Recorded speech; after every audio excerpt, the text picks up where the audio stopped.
শেষ পর্যন্ত বাংলার ম্যাক্সওয়েলকে প্রশংসা না করে পারলাম না।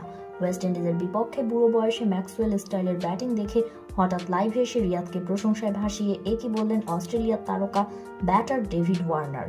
বিস্তারিত জানুন পুরো ভিডিওতে। ওয়েস্ট ইন্ডিজের বিপক্ষে ওয়ানডে সিরিজে ব্যাট হাতে আলো ছড়িয়েছেন মাহমুদুল্লাহ রিয়াদ।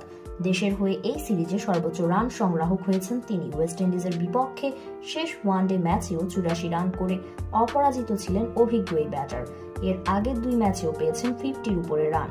দেখালেন বুড়ো বয়সে ম্যাক্সওয়েল স্টাইলের ব্যাটিংয়ে লিটনদের চোখে চোখ রেখে কিভাবে ব্যাটিং করতে হয়। আর তাই তো এই বয়সেও ব্যাটিংয়ের স্টাইল দেখে প্রশংসা না করে পারলেন না ডেভিড ওয়ার্নার। হঠাৎ লাইভে এসে রিয়াদকে প্রশংসায় ভাসিয়ে ওয়ার্নার বলেন, আমি রিয়াদের ব্যাটিংটা অনেক উপভোগ করেছি, আর আমি মনে করি রিয়াদের এই ব্যাটিং দেখে জুনিয়ররা অনেক কিছু শিখতে পারবে, কারণ অভিজ্ঞতার কি দাম সেটা রিয়াদ বুঝিয়ে দিয়েছে। আর তাই তো রিয়াদকে হাসতে হাসতে মজার ছলে বুড়ো ম্যাক্সওয়েল বলে রাখলেন ওয়ার্নার। রিয়াদের জন্য শুভকামনা রইল।